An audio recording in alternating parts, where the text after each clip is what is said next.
reclusão é esse realmente em si próprio, tudo por suas perturbações por que passa dentro dessa reclusão em si próprio. O facto de ter cometido crimes e ser recluso de um estabelecimento prisional é apenas mais uma, adicionar à primeira. Sim, sim, exatamente. Mas ele fez um trabalho notável e ele começou-se a tornar realmente conhecido. Ou seja, chegou aos Estados Unidos, por exemplo, aos ouvidos do Joe Vitale, que eu ouvia falar no médico havaiano que curava através do Ho Oponopono. E o próprio Joe Vitale diz que ao princípio até descredibilizou, mas começou a ouvir aquilo repetidamente até ficar realmente curioso e conhecer o próprio Dr. Len. E depois o Dr. Len de facto explicou como é que ele fez, o que é que ele aplicou. Que na realidade foi só o Ho Oponopono. Foi só o Ho Oponopono. A questão aqui é qual é a mágica que faz com que pessoas externas a nós se modifiquem através de afirmações que nós fazemos. Então o Dr. Len explicou que quando ele fazia o Ho Oponopono direcionado para o recluso, na realidade ele estava a curar essa parte em si mesmo, ou seja, no próprio médico, no próprio Dr. Len. Quando ele fazia o Ho Oponopono, quando ele lia a ficha clínica do recluso e apresentava agressividade, delírio, fosse o que fosse, ele tratava todos esses sintomas dentro do próprio médico. O que acontece é que, energeticamente, o Ho Oponopono procedeu a uma limpeza não só no próprio médico, como também no próprio recluso.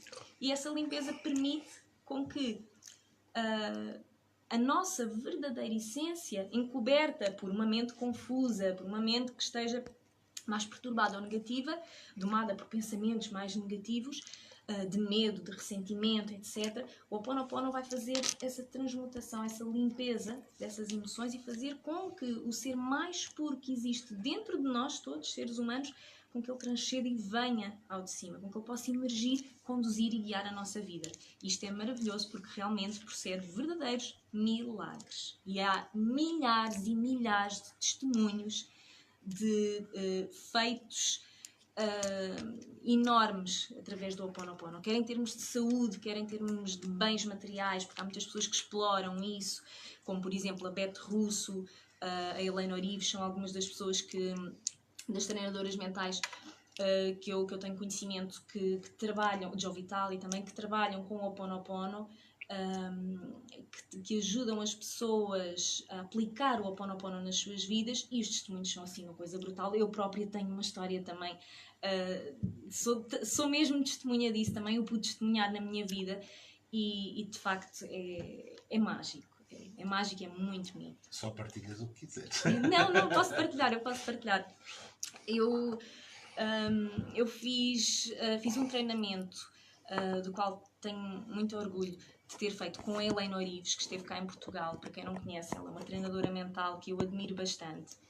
Neste momento ela está bastante destacada no Brasil, o livro dela neste momento é o número 1 no Brasil, e eu tive o privilégio e a honra de fazer um treinamento pessoalmente com ela. E uma das coisas que nós aprendemos é aplicar a técnica Hertz, que inclui o Ho Oponopono.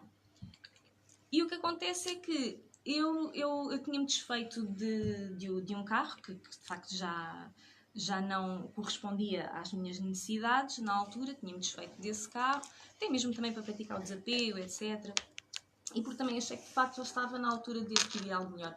Mas o que é facto é que eu visitava muitos stands, eu estou aqui a pegar no exemplo do carro para vocês verem até onde é o alcance que isto pode ter.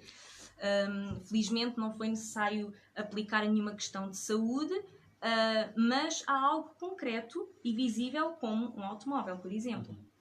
E na altura eu, portanto, fiz o mapa dos sonhos, fiz várias técnicas conhecidas de quem pratica, por exemplo, PNL ou coaching, para atingir os nossos sonhos e objetivos. Eu apliquei tudo isso, afirmações positivas, visualizações, e eu visitava stands, eu procurei imensos carros e eu não conseguia encontrar o carro que era aquilo que seria o perfeito para mim.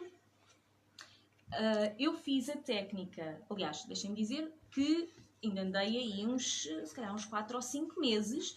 Estas vezes eu até ficava indignada. Bem, mas isto costuma ser mais rápido, o que é que se passa aqui? Bem, o que se passa é que, naturalmente, também comecei a criar alguma ansiedade. Criada também pela necessidade que o carro já me estava realmente a fazer falta, não é? Desculpa, estás-me a ver rir. Eu estava a dar uma vontade de rir, porque tu disse que não encontraste o carro perfeito para ti. Eu não sei a história, mas passei essa fase, não é? E eu estou-me a dizer que não encontraste o carro perfeito, mas inclusivamente o Mercedes não foi um carro perfeito. Sim, não, essa foi uma história no foi percurso bom, foi mas não fantástico. foi perfeito. Foi fantástico, porque de facto nós somos seres magnéticos e nós magnetizamos as pessoas, as circunstâncias, os bens materiais, as experiências de vida que temos. E esta questão do Mercedes foi muito interessante porque na altura, como eu estava sem carro e tinha que me deslocar, muitas vezes eu alugava automóveis. E então, na altura nem fazia questão de nenhum carro em particular, mas o que é certo é que eu ia lá, por exemplo, alugava um Smart e depois, quando chegava à companhia, isto aconteceu mais do que uma vez. O funcionário diz-me: olha, nós já não temos o carro que você pediu, vamos ter que lhe emprestar outro. Eu, tudo bem, não há problema. Bom, e quando fui dirigir-me ao carro que eles me estavam a emprestar, era tipo os topos de gama. Eram os topos de gama que eles me emprestavam. Depois, por acaso, foi uma experiência muito interessante, porque deu para perceber aquilo que eu também estava, no fundo, a emanar. Entretanto, depois, simultaneamente, à medida que eu fui entrando em período, digamos, mais de stress em relação a esta situação, a ansiedade, caramba, ok, tudo bem, eu posso alugar, isto até é divertido, mas já chega, eu agora quero o meu, eu preciso do meu, eu preciso do meu automóvel. E foi curioso que, à medida que eu fui entrando em stress, também os carros que me iam chegando depois já foram diminuindo de escalão, digamos assim. Pronto. E então eu percebi, ok, calma, isto é um sinal também claro de que a minha energia interna também, e a vibração também pode estar aqui a descer um bocadinho. E foi então que eu fiz a técnica ARTS da Helena Orives, que de facto é maravilhosa. Engloba várias técnicas em si, como técnicas de EFT, afirmações de Louise Hay e o Ho'oponopono. E eu fiz a técnica e em 2 dias eu tinha o carro comprado, pronto. Em 2 dias eu tive o carro. Quanto tempo eu fiz a técnica? Não foi preciso muito. Ou seja, eu fiz 2 dias a técnica e passado 2 dias eu tinha o carro. Curiosamente, exatamente com as características que eu tinha escritas no papel onde eu tinha feito o pedido. Curioso. Curioso. É que nós, às vezes, as pessoas são capazes de estar a ouvir lá em casa e são capazes de dizer, como é que isso é possível? Não, mas é que é possível, está provado. E quando nós nos propomos a fazer as técnicas e a dedicarmos de corpo e alma, acreditando, tendo fé, e estamos de corpo e alma no processo, o processo acontece, o processo flui. Mas muitas vezes sem nós percebemos muito bem como. Repara, 2 dias, não é? Exatamente. A questão é que há muitas pessoas que são céticas em relação a isto, porque a primeira coisa que dizem é: não, isso é impossível porque isso é um disparate, as coisas não podem ser assim tão fáceis porque primeiro, o dinheiro custa a ganhar, segundo, porque as coisas não... Como é que as coisas vêm assim tão facilmente para nós? Bom, lá está. O facto delas não acreditarem, esta descrença, a facilidade com que nós podemos ter para atrair e magnetizar as coisas, para criar as coisas, para criar experiências agradáveis na nossa vida. O facto de nós não acreditarmos nisso afasta precisamente que isso aconteça. Quanto mais... Aliás, Joseph Murphy diz isto claramente. A lei da vida é a lei da crença. Portanto... Tão simples quanto isto. A vida só está a validar aquilo que as pessoas acreditam ou não acreditam. Se eu não acredito que as coisas não podem ser assim tão fáceis, logicamente que as coisas vão se tornar mais difíceis. Excelente, a vida só vai validar aquilo que eu acredito. Mas se eu, com todas as minhas forças, percebo que as coisas até podem ser fáceis, simples, prazerosas, que podem chegar com harmonia. Louise Hay também nos ensinava isto através das afirmações dela. Há pessoas extraordinárias que conseguiram atingir este equilíbrio mental e estas crenças maravilhosas que desbloqueiam, que limpam o nosso passado, que limpam as memórias, as crenças negativas e que fazem a construção de crenças mais positivas, crenças essas que vão preparar o terreno para ter a vida que nós realmente merecemos. É curioso aquilo que tu estás a dizer. Nós somos um bichinho, alguns são grandes, não é? Mas pronto, somos um bichinho que nos escapamos em rótulos e em falsas máscaras. Sim. Porque há uma pessoa que pensa, tal e qual como tu disseste, uma pessoa que pensa que o dinheiro custa a ganhar e eu não tenho, e como é que é e tal. Uma pessoa dessas vai-te dizer assim, mas eu tenho de ser realista. Exato, sim, sim. E por trás deste eu tenho de ser realista está uma concentração de pensamento na escassez. Porque pensar na escassez ou concentrar-se na escassez não é só o concentrar-se no que não tem. Exatamente. É também naquilo que não consegue. E eu às vezes eu defendo, já há muito tempo que eu defendo uma coisa, que é as pessoas, a sociedade educa-nos mal. Uhum. Em muitas coisas, nomeadamente uma das coisas em que ela nos educa mal, a dizer, incutindo nas crianças desde bem pequeninas que não podem ser egoístas. Exato, exatamente. E a língua portuguesa é tão fantástica quanto isto. Eu sou apaixonado pela língua portuguesa sem acordo. Sem acordo ortográfico, eu sou absolutamente contra. Okay?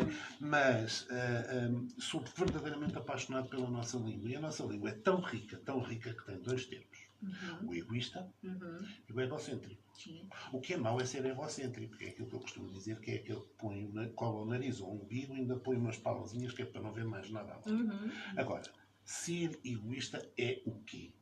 Pensar em mim primeiro, pensar no meu bem-estar, pensar em criar todas as condições para eu estar bem e depois, então sim, ajudar os outros. Então aqui temos dois fatores preponderantes, na minha opinião, que é, por um lado, se eu não pensar que eu sou merecedor do melhor, quem será para além de mim? Exato. Então, quer dizer, se eu não pensar que realmente... Grande arrepio. Estas coisas, não é? Os sinais.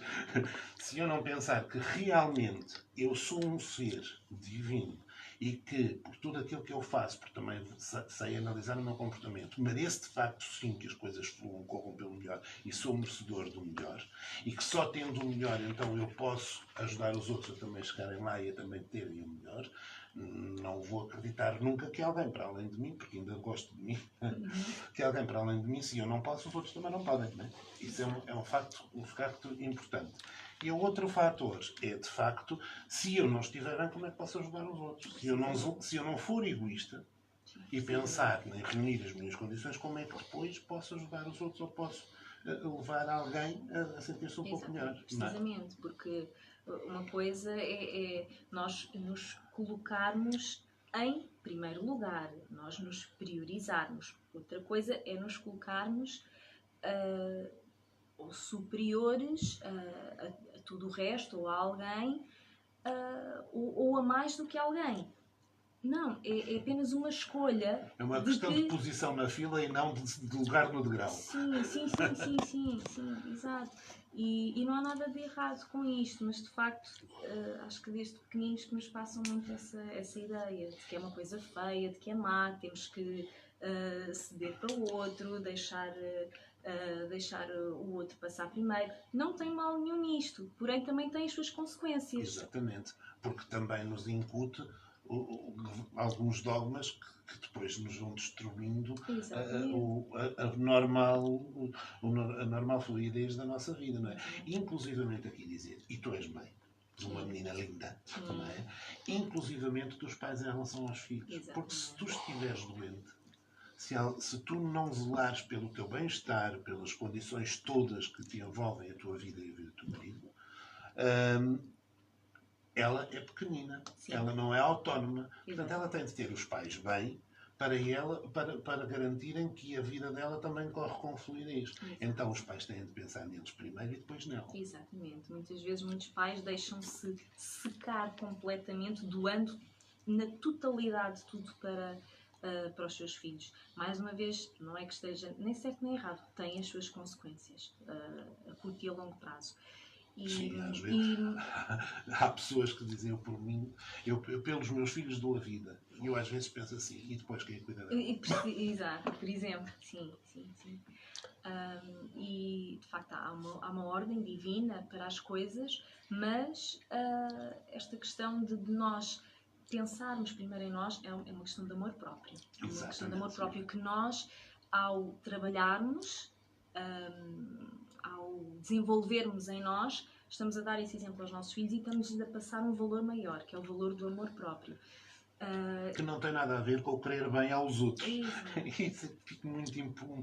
Que seja muito claro, não tem nada a ver com o querer de facto e de coração muito bem aos outros. Sim.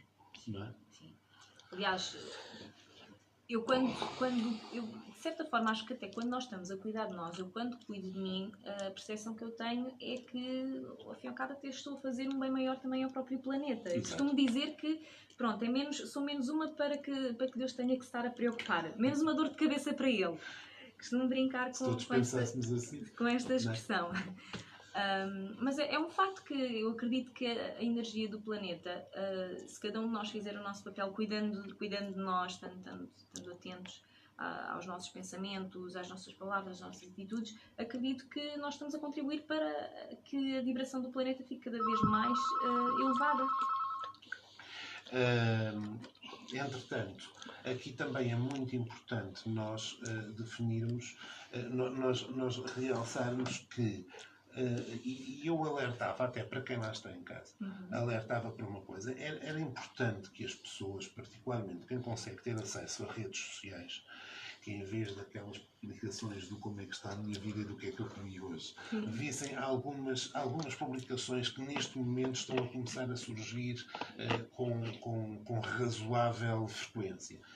Eu publiquei, por exemplo, no meu perfil hoje, já falámos sobre isso, um estudo que vai ser feito nos próximos 4 anos, em conjunção com o IPO do Porto e o Instituto de Engenharia do Porto, onde se pretende provar o efeito benéfico da meditação em doentes e meditação regular com 2, 3, 4 anos em doentes oncológicos. Isto é fundamental e é muito importante. E eu aqui só pergunto uma coisa. Ainda ontem foram as eleições europeias, cada um fez o que entendeu e o que pôde, mas eu pergunto uma coisa. A União Europeia movimenta milhões, ok? Mas não me parece que, em abono da verdade, possamos dizer que é um esbanjador de determinadas verbas. E a União Europeia vai investir neste projeto que, salvo erro, se chama MindGap, vai investir 4,4 milhões de euros nos próximos 4 anos. Uau. Eu acho que isto dá muito que pensar. 4,4 ainda por cima. 4,4 que é 4 anos. Exatamente. 4 em 4 anos. Portanto, acho que as pessoas têm que começar a pensar nisto e têm que pensar. E está provado cientificamente que nós somos energia. Que os nossos pensamentos são energia. E que sendo os nossos pensamentos energia, quando os traduzimos por palavras, potenciamos essa energia e a força desses pensamentos. Tudo o que está à nossa volta é energia. Nós só estamos a chegar lá à casa porque há energia. Exatamente. Não é? Há ondas energéticas. E acho que é importante as pessoas começarem a pensar nisto e a mudarem um bocadinho. Não se muda de um dia para o outro. Vão continuar a existir céticos, mas quanto mais pessoas nós consigamos alertar e demover, não é? Melhor. Não é? Márcia, vamos para um momento musical e regressamos já para falar do Ho'oponopono.